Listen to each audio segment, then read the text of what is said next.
దాదాపు 3 సంవత్సరాలుగా ప్రపంచాన్ని ఉలిక్కిపడేలా చేసిన ఇజ్రాయెల్ హమస్ యుద్ధం ఇప్పుడు కీలక మలుపు తిరిగే సూచనలు కనిపిస్తున్నాయి. లక్షలాది మంది జీవితాలను అతలాకుతలం చేసిన ఈ ఘర్షణలో తొలిసారిగా శాంతి చర్చలకు బలమైన సంకేతాలు వెలువడుతున్నాయి.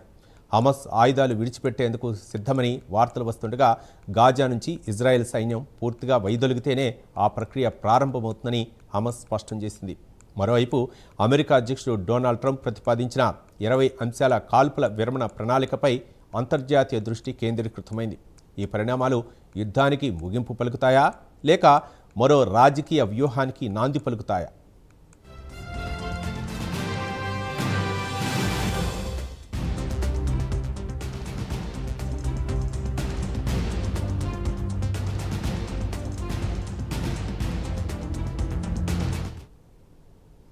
ఈ ఘర్షణకు మూలాలు దాదాపు 8 దశాబ్దాల చరిత్రలో ఉన్నాయి. 1948లో ఇజ్రాయెల్ దేశం ఏర్పడినప్పటి నుంచి పాలస్తీనా భూభాగంపై వివాదాలు కొనసాగుతూనే ఉన్నాయి. గాజా, వెస్ట్ బ్యాంక్, జెరూసలేం ప్రాంతాలపై హక్కుల అంశం ఎన్నో యుద్ధాలకు దారితీసింది.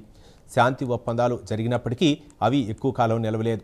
ఈ నేపథ్యంలో 2007లో హమస్ గాజాపై పూర్తి నియంత్రణ సాధించగా అప్పటి నుంచి గాజా ప్రాంతం నిరంతర ఉద్రిక్తతలకు కేంద్రంగా మారింది. ఇటీవల యుద్ధానికి ప్రధాన కారణం హమస్ అకస్మాత్తుగా ఇజ్రాయెల్పై భారీ దాడి చేయడమే. వందలాది మంది ప్రాణాలు కోల్పోయారు, అనేక మందిని బందీలుగా తీసుకెళ్లారు.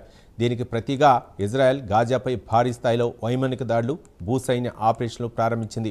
ఈ యుద్ధం క్రమంగా నగరాలను శిథిలాలుగా మార్చింది. ఆసుపత్రులు, విద్యా సంస్థలు, నివాస ప్రాంతాలు తీవ్రంగా దెబ్బతిన్నాయి. లక్షలాది మంది నిరాశ్రులయ్యారు. ఈ యుద్ధంలో అత్యధిక నష్టాన్ని చవిచూసింది సాధారణ ప్రజలే.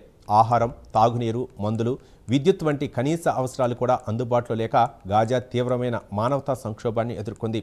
ప్రపంచ ఆరోగ్య సంస్థ, ఐక్యరాజ్య సమితి సహా అనేక అంతర్జాతీయ సంస్థలు పలుమార్లు ఆందోళన వ్యక్తం చేశాయి. కాల్పుల విరమణ కోసం అనేక దేశాలు పిలుపునిచ్చినా పరిస్థితిలో పెద్దగా మార్పు రాలేదు.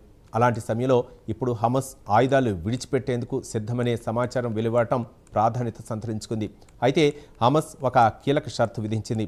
గాజా నుంచి ఇజ్రాయెల్ సైన్యం పూర్తిగా ఉపసంహరించుకోవాలని, ఆ తర్వాతే నిరాయుధీకరణ ప్రక్రియ ప్రారంభమవుతుందని స్పష్టం చేసింది. అంటే తమ భద్రతకు హామీ లభించిన తర్వాత మాత్రమే ఆయుధాలను అప్పగిస్తామని హమస్ సంకేతం ఇస్తోంది.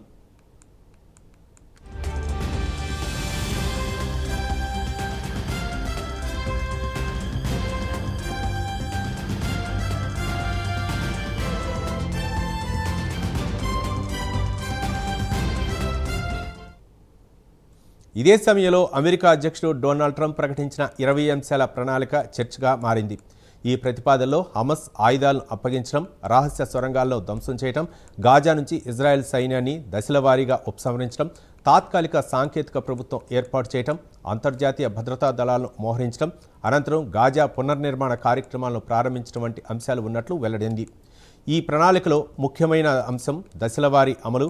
ఒకేసారి అన్ని చర్యలు కాకుండా పరస్పర విశ్వాసం పెరిగేలా ప్రతి దశను పూర్తి చేస్తూ ముందుకు వెళ్లాలన్న ఆలోచన ఇందులో కనిపిస్తోంది. ఎందుకంటే గతంలో కూడా అనేక కాల్పుల విరమణ ఒప్పందాలు కుదిరినా పరస్పర అనుమానాలు వాటి అమలుకు అడ్డంకిగా మారాయి. అయితే ప్రస్తుతం ఇజ్రాయెల్ నుంచి అధికారిక స్పందన రాకపోవటం విశ్లేషకుల దృష్టిని ఆకర్షిస్తోంది. ఇజ్రాయెల్ గతంలో పలుమార్లు ఒకే విషయాన్ని స్పష్టం చేసింది. హమస్ పూర్తిగా సైనిక సామర్థ్యాన్ని కోల్పోవాలని, భవిష్యత్తులో మళ్లీ దాడులు చేయలేని పరిస్థితి రావాలని తమ లక్ష్యమని పేర్కొంది. అందువల్ల హమస్ షరతులను ఇజ్రాయెల్ యథాతథంగా అంగీకరిస్తుందా లేక అన్నదే ఇప్పటికీ ప్రశ్నగానే మారింది. ఇక్కడ మరో కీలకమైన అంశం బందీల విడుదల. హమస్ వద్ద ఉన్న ఇజ్రాయేలీల బందీలు, అలాగే ఇజ్రాయెల్ జైల్లో ఉన్న పాలస్తీనా ఖైదీల మార్పిడి కూడా ఈ చర్చల్లో ప్రధాన అంశంగా మారే అవకాశం ఉంది. గతంలో జరిగిన కాల్పుల విరమణ ఒప్పందాల్లో కూడా ఖైదీల మార్పిడి కీలక పాత్ర పోషించింది. అంతర్జాతీయ రాజకీయాలను పరిశీలిస్తే అమెరికా, ఈజిప్ట్, ఖతర్ వంటి దేశాలు మధ్యవర్తులుగా వ్యవహరిస్తున్నాయి. ఐక్యరాజ్య సమితి కూడా శాంతి చర్చలకు మద్దతు ప్రకటిస్తోంది.